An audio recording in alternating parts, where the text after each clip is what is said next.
Hey guys, how's it going? I'm Mel from MelDidItHerself, and I'm a social service worker turned furniture refinisher, DIYer, small business owner, and content creator. I've learned everything I know about these industries thanks to people who shared their knowledge on the internet. So I'm paying it forward by bringing you my tips, lessons learned, and sharing my journey in this space with you. So thank you so much for being here, being curious, and being a lifelong learner like me. Let's hop into it. Welcome, welcome, welcome, my friends and fellow busybees. Today we are talking all about how to source furniture pieces for your makeovers, whether it's for yourself to keep in your home or to flip and sell in your business. Because truly, depending what it's like in your area, this could potentially be one of the hardest parts of your furniture flipping project, especially if you're on the lookout for very specific, very particular pieces or sizes for a space. But even if there's furniture aplenty in your area, let's talk about some of the places you might not have thought of to look for these pieces and some of the things you can keep an eye out for when doing so to make sure that you don't end up with a dud. The first few places are where you can find things for free because, well, free is always preferable whenever possible, especially when you're first starting out and really trying to keep your expenses low, like I mentioned in episode number 3, where we talked all about the steps for tackling your first ever furniture makeover. Alright, so where are these places that I speak of that you can come across these free furniture pieces? Number 1, curbside on garbage day. Honestly, just be shameless. Whatever. It's free, and if you're saving it from ending up in the landfill, all the better. People are putting these things out on the curb, especially when it's still in fine condition, in hopes that somebody will grab it and save it. Nobody will yell at you for taking it or anything like that, I promise you. I used to be so awkward when I would go by and see a piece sitting out. Like it kind of almost felt forbidden and like you were stealing it somehow, even though I knew I wasn't. But over time, trust me when I say that you will get used to it and in time will not give a shit. At the beginning, if you really feel that awkward, you can go around after it gets dark the night before garbage day when people are starting to put their stuff out so that like less people are looking at you if it makes you feel better, but just take the friggin' dresser if you see it sitting out, okay? Free is always better. Although I do have a caveat for this and for most of the options that we'll be going over actually. Anytime that you're assessing a piece from any of these avenues, make sure to give it a thorough look at from all angles. During this overview, you want to assess if there's any damage that exceeds your capabilities or perceived capabilities. So depending on your skill level, that could include things like missing drawer slides, chipping veneer, missing or damaged backboard, or any structural repairs needed or just overall wobbliness. Take a look and see if these are things that are present and whether it's something that you'd be willing to tackle this time around. Because sometimes these are great learning opportunities, but other times they're the things that keep you feeling obligated to complete the project, even when it's being stubborn and difficult and frustrating you to no end. So you just need to decide if it's worth the risk or the time investment and if you're willing to put that into the piece. Another thing to do when you're looking it over is to take a good whiff and smell it. Any smells of cat pee, cigarettes, or any other harsh odors like mothbally, musty smells too are something just to consider. Although you can typically remove or cover the majority of these stenches, it could bring either added time spent or product costs added. So again, you can do your cost-benefit analysis and decide if you want to salvage it. Another big thing to keep an eye out for is bugs. Bugs of all kinds, really. I mean, you can definitely get rid of any cobwebs or stray spiders that might be hanging around. And if there is any, I definitely recommend getting rid of it before it goes into your vehicle. However, a big one that you want to absolutely keep an eye out for is bed bugs. I've worked in homeless shelters before, so unfortunately I am too familiar with those little guys. But if you don't know what they look like, I definitely recommend that you do a Google just to familiarize yourself because you really, really, really don't want to be bringing those into your life if you can avoid it. And if you do come across a piece of furniture, even if it's free and you think that there might be bed bugs in or on it, you have my permission to leave it. We still have standards here, people. Another thing that you can do too is if you find a piece, then you start looking at it and, you're giving it a closer eye and realize that it's maybe going to require a little bit more effort than you have the ability to give it right now, is just to salvage the hardware.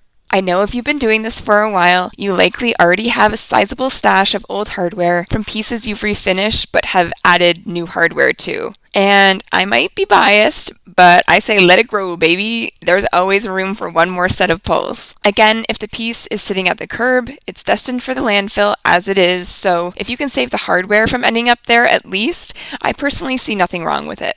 We're just bringing some new life to the old and unloved as we do.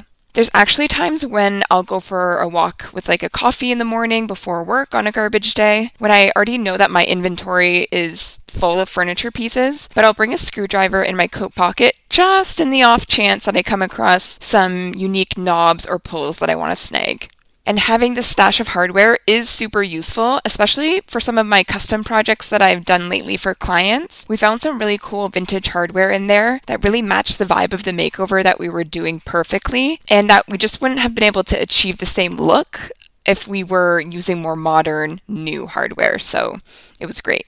Another hack for looking for curbside finds on garbage day is to look up your local garbage pickup calendar to find out what areas will have their garbage out on what day of the week. For ours here in Ottawa, you can do a search by postal code, I believe. So if you take a look on Google Maps at an area, you can drop a pin and see what the postal code is there and then look it up for which day that they'll have their garbage out. For some areas that are known to be a little bit more well off, this can be handy, or you can just take a look around in your local neighborhood where you already know what the schedule is because you put your garbage out on that same day. Whatever works, get creative. It's always preferable to not have to pay for your pieces, and also never really know what you will find or if you will even find anything. For this reason, it might not be worthwhile for some if you are already really tight on time day to day. But again, if you stack it with something that you're already doing, like going for a walk or walking the dog, it's a great way to integrate a quick search into your everyday routine. The second place you can look for free items is in your local Facebook groups. I'm not sure if they have this in your area, but there are many buy nothing groups on Facebook around me. So there's one overall for Ottawa and surrounding area, and then there's one for the end of the city that I'm in, and then there's another smaller one that's more specific to my neighborhood. So that's 3 presumably different places that I can keep an eye out for any free furniture that I could scoop up to refinish. And there's 2 different ways that you can use these groups. First, you can just keep an eye out when you get notifications that there's been new posts and see if anybody's posting about furniture that they're looking to get rid of. And or you can also make a post saying something like, hey, I do furniture refinishing and I'm always on the lookout for pieces that are still in great shape but could use a little love and a makeover. And if you're ever looking to get rid of a piece that is still functional but no longer works in your space and you're planning on putting it out on garbage day, I would love if you would send me a message first so I can hopefully save it from ending up in the landfill or something like that. I think if you do decide to post, it's important that you say something that lets people know that you're asking because you do it as a business and not just because you're somebody who is personally in need of a dresser or something like that. Just because, I don't know, transparency is just an important value of mine, but you do you, boo-boo. An added bonus of using these groups, especially when it's ones that are tailored to a smaller area closer to your home, is that it's just that, closer to your home. Closer in terms of distance to go and pick up, so depending on your approach, the time investment could be longer if you're just kind of monitoring the posts all of the time, but in terms of actually going to get the piece, it should be pretty quick and dirty. And cheaper on gas if you've taken a look at gas prices lately. Also, what a great way to network by not only letting people know that you offer this service, but also you get to know your neighbors a bit. Win-win. The third way that you can acquire furniture pieces to refinish, which is also typically free, is through the 3 Fs: your friends, your family, and your followers. I guess this one does kind of depend on the type of relationship that you have with these people, but assuming that it is a positive one, this is a great way to source furniture pieces without much of a time investment at all, in my experience. Once you decide that refinishing or painting furniture is something you want to be doing more consistently or actively, just start talking about it. That's honestly basically it. Don't be annoying about it, but whenever it comes up organically in conversation, even with colleagues and things like that, you can mention it in passing, and if people are interested to learn more about it, they'll ask. And once you start letting it be known that you're doing this, people who are going to be getting rid of a dresser or something like that, and they're thinking of what to do with it, you'll come to mind, and they'll probably send you a message asking you if you're interested in it. Even if it's a piece that they're hoping to sell, and so they might not be looking to just give it to you, they will likely still send you a message to see if you want first dibs. Why? Because humans crave connection and familiarity. And also, the people that love you want to support you and do what they can to help play a role in that. I also mentioned followers, so whether you have a social media presence specifically for your furniture refinishing, like I do on my MelDidItHerself Instagram, TikTok, and YouTube accounts, or if you have your own personal accounts on platforms like this, you can still mention somehow either in your stories or in a post that you're taking on this new venture, and again, you'll come to mind when people have a piece that they're looking to get rid of. I have gotten plenty of messages from people who follow me, obviously only the ones who live in my city, but I have ended up with some amazing pieces as a result, and again, it's making that more personal connection with a follower that I maybe haven't personally chatted with before. Another thing that it can do when you mention you refinish furniture is either act as a reminder for someone that they have that piece of furniture sitting in the depths of their storage room or their garage that they had completely forgotten about, that they had wanted to make over but never got around to doing. Or it might incite a thought for them that a piece that they have in their home that they've been considering replacing could actually be refinished, something that they might not have considered before. It's funny what kinds of connections the brain can start making, and you can't really predict where or when it will do so. So just as an overall rule, just start talking about it. And if you want to be more overt and forward, you can straight up ask your 3 Fs, friends, family, and followers, if they have any pieces that they're looking to get rid of because you're on the hunt for some new pieces to work on. From my perspective as the service provider, it is always extra special when I know that I'm getting to transform a piece of furniture for somebody that I know, and as I always do, I put so much love and care into the piece. It's always awesome to be able to see those pieces in their spaces once they're completed too, if I know the person. So let these people who care about you support you, should they want to, by offering you the pieces from their home that they're looking to get rid of. My rule of thumb is to always ask how much someone is looking to get rid of the piece for when they reach out and offer it, because I never want to assume that they're willing to just give it to me for free. Although sometimes I am pleasantly surprised when they say that, in fact, they're just hoping that it can go to a good home and they aren't looking to get any money for it. Again, win-win. One thing I do want to caution you with this approach, though, is to assess what your sort of limits or expectations are when you take this route. Are you willing to take absolutely anything as long as it's free from somebody who offers? Only smaller items that would fit in your vehicle? But what if they offer to deliver it to you? What if it requires some major repairs? Basically, just set these kind of parameters from the beginning, and then you'll have it as a roadmap for what to take and what to graciously say thank you but no thank you to. It also doesn't hurt to figure out how to politely say no in these situations, especially if you're someone who finds it hard to say no in your day-to-day life, because you will feel inclined to take everything and then end up with an overfilled inventory that you find it hard to work through. Take it from me and my garage that I'm hardly able to maneuver my way through. Set the limits from the get-go. The fourth place that you can look to in order to source furniture to refinish is on places like Facebook Marketplace or Kijiji or Craigslist and whatever other similar online marketplaces like that exist. In these cases, you could also end up finding pieces that people are just giving away for free, or they may be selling it for a price.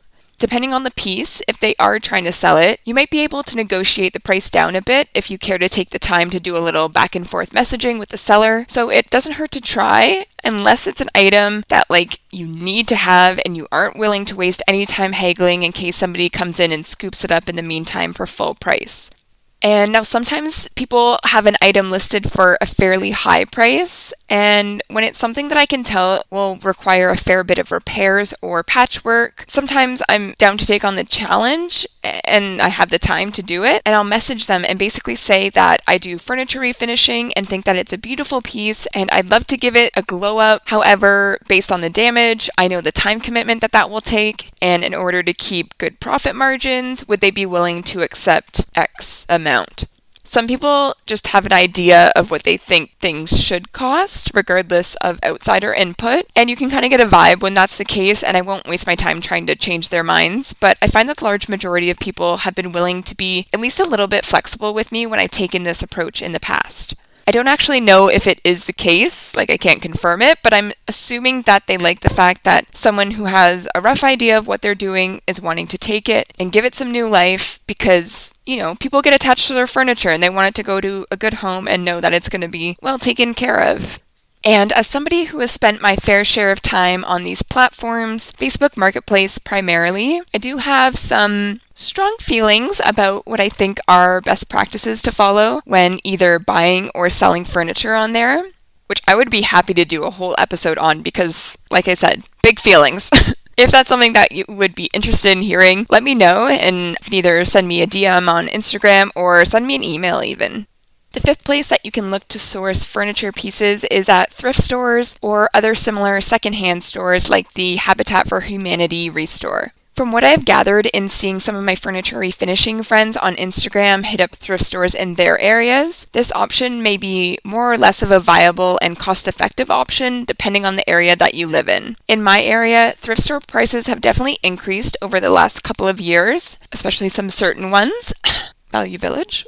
But you can still find some pretty reasonably priced pieces every now and then.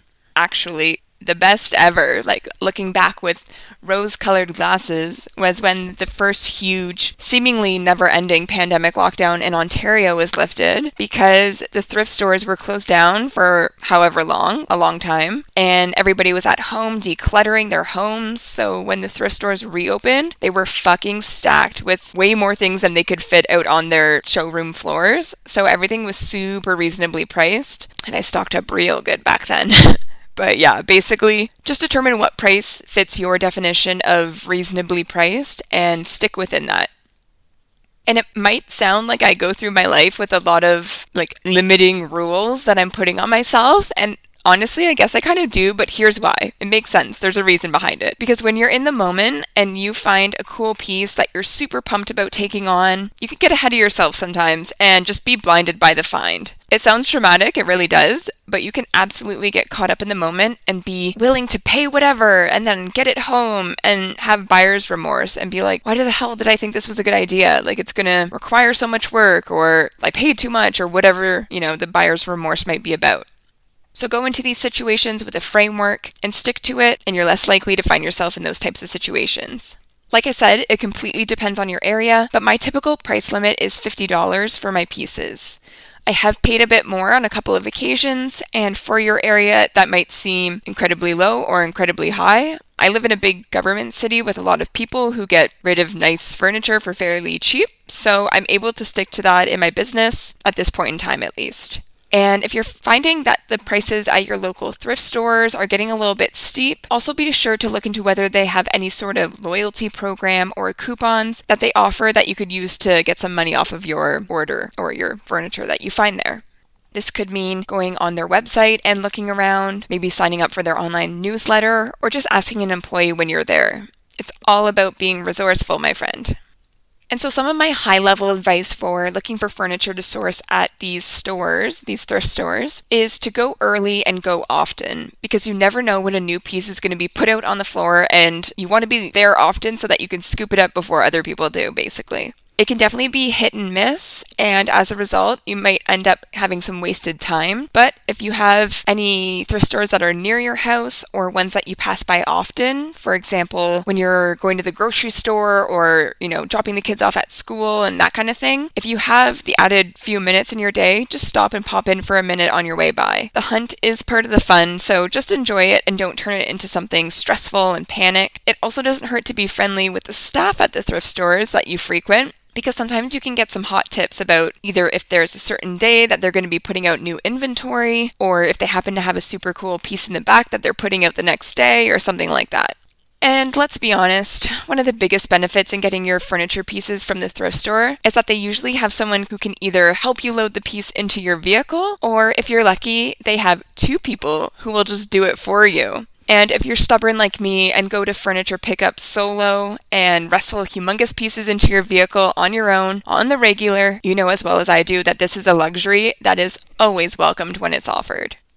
The sixth place that you can search for furniture pieces to source is by looking at estate sales and auctions, either in person or online. I actually haven't ever tried this route myself, so I can't say a whole lot about it, but I do have furniture refinishing friends who have done this and had success with it. The benefit being that you can end up getting some really nice, really well-kept pieces that you might not have otherwise come across. And since it's pieces that were in somebody's home when they passed away, typically, they're in good condition and often antiques. In terms of pricing, from what I gather, it can be 50-50. The person running the sale, who's usually one of the deceased's children, might either be wanting to get rid of the pieces ASAP and not care too much about how much they get for the items, or they could be really trying to get as much money as possible, which is totally understandable. I have come across a few estate sales that have been advertised on Facebook Marketplace, sort of in the way that a garage sale is advertised on there a few days before the date of the sale. And actually, now that I think of it, garage sales are something that I didn't mention, but also an amazing place to look for furniture to source. And since it's summer right now, this is the perfect time to keep a lookout for those on the weekends. But basically, I've seen estate sales advertised on Facebook and took a look at the photos of the items that they have. And if it looks like they have a few pieces I would be interested in, I'll send them a message and let them know the highest price that I would be willing to pay. And basically say, if it doesn't end up selling at the sale and they're looking to get rid of it, to contact me. You never know until you ask. And a couple little PSAs that I want to put out there before we wrap up here today. Number one, always make sure that you're keeping your safety in mind when you're sourcing furniture. You obviously hope that it's not something that you're ever going to have to worry about, but let's be real for a minute. I know that there's many ladies on here that are listening, and especially with things like Facebook Marketplace, people can see your picture and they can have created fake accounts, and sometimes people are shitty. It's just the reality of life. So make sure that if you're meeting up with somebody to either buy or sell furniture, that you have your safety at top of mind. If you can, bring somebody with you to do the pickup. If not, I'll always make sure to send my husband a text with the address that I'm going to pick up the piece. I'll send him a screenshot of the person's Facebook profile. And if they gave me their cell number or any other identifying information, I'll send that too. And I'll text him once I get the piece loaded and I'm on the way back home. Is it overkill? Maybe, but if I got kidnapped or some shit one day, I know that there are details that would be helpful to police. Maybe morbid, but, better to be safe than sorry. Be safe out there, guys. The second PSA is much lighter in nature, but just always be kind to people.